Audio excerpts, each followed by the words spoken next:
नमस्कार मंडळी, पुन्हा एकदा एका नवीन व्हिडिओमध्ये तुमचं सगळ्यांचं अगदी मनापासून स्वागत आहे। मागचा व्हिडिओ 2च दिवसांमध्ये 550 प्लस त्याला व्ह्यूज मिळाले आहेत आणि अजूनही त्याला व्ह्यूज मिळत आहेत। त्यामुळे पुन्हा एकदा सगळ्यांचं मनापासून स्वागत। आणि बऱ्याच जणांनी त्याच्यावरती कमेंट केली होती की व्हिसावरती आम्हाला फुल व्हिडिओ पाहिजे। त्याचबरोबर मला इंस्टाग्रामवरती सुद्धा बऱ्याच जणांच्या डीएम्स आलेले आहेत। त्यामुळे चला तर मग आज मी तुम्हाला सांगतो की जपानमध्ये टोटल किती टाइप्सचे व्हिसा आहेत, जपानमध्ये व्हिसाचे कोणकोणते टाइप्स आहेत याची माहिती मिळवण्यासाठी मी पहिल्यांदा इमिग्रेशनची वेबसाईट चेक केली आणि त्याचबरोबर जे काही इंटरनेटवरती सोर्सेस आहेत तिथं जाऊन मला मी 5 वर्ष राहून सुद्धा त्याच्यातले व्हिसाचे टाइप्स मला बरेच माहीत नव्हते। त्यामुळे व्हिडिओ हा शेवटपर्यंत बघा आणि व्हिडिओ कसा वाटला हे नक्की मला कमेंट करून सांगा। तसं बघितलं तर जपानमध्ये व्हिसा टोटल 30 प्रकारचे व्हिसा आहेत आणि जे मेन व्हिसाच्या ज्या कॅटेगरीज आहेत त्या टोटल 7 आहेत। मी हायर लेवलपासून सुरुवात करतोय। सगळ्यात पहिला व्हिसाचा जो टाईप आहे तो आहे हायली स्किल्ड प्रोफेशनल व्हिसा। त्याच्यामध्ये पुन्हा 3 सब कॅटेगरीज आहेत।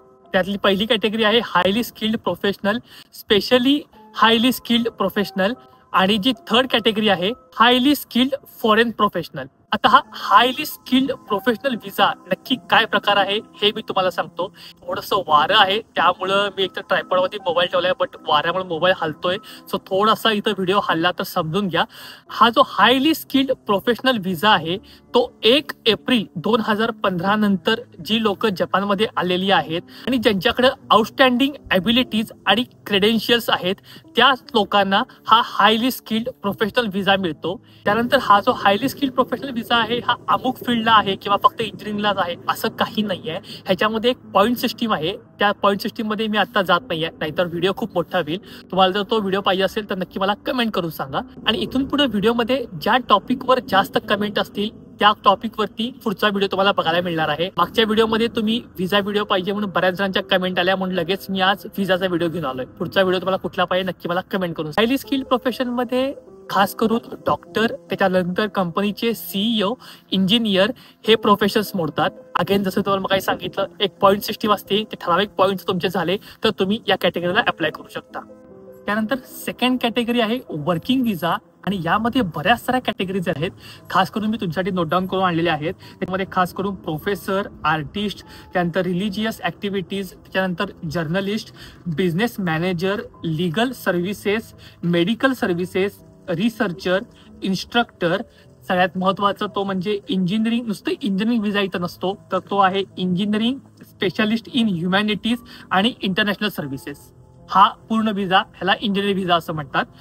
इंट्रा कंपनी ट्रान्सफरी, त्याच्यानंतर nursing care, entertainer, skilled labour, specified skilled worker आणि टेक्निशियल इंटर्न। ह्याच्यामध्ये मला वाटते बाकी कळायला काहीच अवघड नाही आहे। सगळ्यात एक महत्त्वाचा जो विषय आहे तो म्हणजे इंट्रा कंपनी ट्रान्सफरी। इंट्रा कंपनी ट्रान्सफरीमध्ये तुम्ही कंपनीकडून एका मिनिमम 6 महिन्यासाठी आणि मॅक्सिमम 3 ते 4 वर्षासाठी तुम्ही इकडे येऊ शकता। Again it depends on project. त्याचबरोबर टेक्निकली इंटर्नसाठी TITP नावाचा प्रोग्राम बरेच वर्ष जपानमध्ये चालू आहे, ज्याच्यामध्ये इंडिया आणि जपान गव्हर्नमेंटनी टायअप केलेला आहे। आणि या TITPचा full form technical intern training program. त्याच TITP प्रोग्रामला आजकाल SSW असं म्हणतात, स्पेशली स्किल्ड वर्कर। आणि ह्याच्यामध्ये एक गोष्ट लक्षात ठेवा, ह्याच्यामध्ये सर्व जॉब्स तुम्हाला ब्लू कॉलर जॉब्स मिळत आहेत। बऱ्याच वेळा मी फेसबुकवरती किंवा इंस्टाग्रामवरती व्हिडिओज बघतोय की ह्याच्यामध्ये सांगितलं जातं की तुम्हाला ह्याच्यामध्ये मोठं चांगलं पॅकेज मिळतं, व्हाईट कॉलर जॉब मिळतात, तर ह्याच्यामध्ये तुम्हाला व्हाईट कॉलर जॉब मिळत नाही। सो ह्याच्यावरती तुम्हाला जर व्हिडिओ वेगळा पाहिजे असेल तर नक्की मला कमेंट करून सांगा। त्यानंतर थर्ड व्हिसा कॅटेगरी आहे जनरल व्हिसा कॅटेगरी आणि ह्याच्यामध्ये मग तुमचे स्टुडंट व्हिसा येतो, त्यानंतर तुमचा डिपेंडंट व्हिसा येतो, त्यानंतर तुमचा ट्रेनिंग व्हिसा येतो आणि चौथा म्हणजे तो आहे कल्चरल व्हिसा। आता जो कल्चरल जो व्हिसा आहे, ज्या जपानमध्ये तुम्ही जर कल्चरल ॲक्टिव्हिटीज किंवा कल्चरल कोलॅबरेशनसाठी जर तुम्ही जपानमध्ये येत असाल तर हा व्हिसा तुम्हाला मिळतो। आणि इथं बऱ्याच वेळा जो कल्चरल ॲक्टिव्हिटीज आहेत ह्याच्यामध्ये तुम्हाला पैसे मिळत नाहीत। जर तुम्ही जॅपनीज लँग्वेज शिकायला जपानमध्ये येत असाल व्होकेशनल स्कूल्समध्ये किंवा कॉलेजेसमध्ये तर तुम्हाला स्टुडंट व्हिसा मिळतो। बरोबर, बऱ्याच जणांचा एक प्रश्न असतो की जर आम्ही टुरिस्ट व्हिसावरती जपानमध्ये आलो तर आम्हाला जॉब मिळू शकतो का?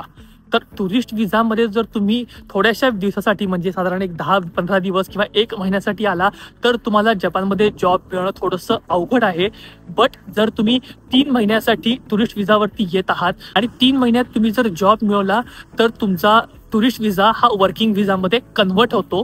बऱ्याच वेळा तुम्हाला इंडियामध्ये एकदा परत जावं लागतं. इट डिपेंड्स, जर तुमची कंपनी चांगली असेल आणि कंपनीनं जर प्रोसेस जर फास्ट केली तर तुम्हाला विजा लवकरसुद्धा मिळू शकतो. त्याचबरोबर हा जो ट्रेनिंग विजा आहे हा नॉर्मल ट्रेनिंगसाठी नाही आहे. जर तुम्ही लोकल गव्हर्नमेंटसाठी कुठल्या ट्रेनिंगच्या प्रोग्राममध्ये येत असाल तर तुम्हाला हा विजा दिला जातो. आणि जो डिपेंडंट विजा आहे तो जे कोणी इथं फॉरेन नॅशनल्स काम करतायत तेही तुमच्या आई वडिलांना तुमच्या गॅरंटीवरती इथं तुम्ही घेऊन येऊ शकता. तो आहे डिपेंडंट विजा. वाव, मागं व्ह्यू बघा. बरोबर आता सनसेटची वेळ झाली आहे. त्यानंतर चौथी कॅटेगरी आहे स्पेसिफाईड विजा आणि यामध्ये तुमचा येतो परमनंट रेसिडन्स म्हणजेच PR, जे तुम्हाला मी मागच्या व्हिडिओमध्ये सांगितलं होतं तो विजा येतो. त्यानंतर लॉंग टर्म रेसिडन्स विजा हा पण या कॅटेगरीमध्ये येतो. आणि थर्ड आहे डेझिग्नेटेड ॲक्टिव्हिटीज विजा. आता हा डेझिग्नेटेड ॲक्टिव्हिटीज विजामध्ये बरेच सारे गोष्टी आहेत. जसं की तुम्ही जर फक्त इंटर्नशिपसाठी जर तुम्ही येत असाल तर तुम्हाला हा डेझिग्नेटेड विजा मिळतो. त्याचबरोबर जपान बऱ्याच देशांसाठी वर्क हॉलिडे विजा प्रोव्हाइड करतं, ज्यामध्ये आपली इंडिया नाही आहे. यामध्ये तुम्ही टुरिस्ट विजावरती जपानमध्ये येऊ शकता आणि टुरिस्ट विजावरती तुम्ही जपानमध्ये जॉब करू शकता. बट आपल्या इंडियन्ससाठी टुरिस्ट विजावरती जर तुम्ही आला तर तुम्हाला इथं पार्ट टाइम किंवा फुल टाइम जॉबची परमिशन नाही आहे. ही गोष्ट लक्षात ठेवा. त्यानंतर पुढचा विजा आहे बिझनेस मॅनेजर विजा. ह्याच्यामध्ये जर तुम्हाला बिझनेस करायचा असेल तर तुम्हाला इथं बिझनेस विजा काढायला लागतो. जर तुम्हाला जपानमध्ये बिझनेस विजा काढायचा असेल तर तुम्हाला मिनिमम 50 लाख येन अकाउंटवरती बॅलन्स दाखवायला लागतो. त्याचबरोबर तुम्हाला तुमची प्रॉपर्टी, तुम्ही कुठं जागा घेतली आहे, तुमचं ऑफिस कुठं आहे किंवा काय, या सगळ्या गोष्टी सुद्धा तुम्हाला दाखवायला लागतात आणि तरच तुम्हाला बिझनेस विजाला तुम्ही अप्लाय करू शकता. हे तर तुम्ही आतापर्यंत बऱ्याच जणांनी ऐकलं असेल. पण जपानमध्ये एक स्टार्टअप विजा सुद्धा आहे. हे मला आपण सुद्धा आताच म्हणजे जेव्हा मी स्टडी करत होतो तेव्हा मला या गोष्टी कळल्या. तर स्टार्टअप विजामध्ये एकतर तुम्ही समजा फॉर एक्झाम्पल जपानमध्ये तुम्ही स्टुडंट विजावरती आलाय तरी सुद्धा तुम्ही स्टार्टअप विजाला अप्लाय करू शकता. किंवा जर तुम्ही इंडियामध्ये आहे आणि जर तुम्हाला जपानमध्ये येऊन बिझनेस आजमावायचा असेल तरी सुद्धा तुम्ही स्टार्टअप विजाला अप्लाय करू शकता.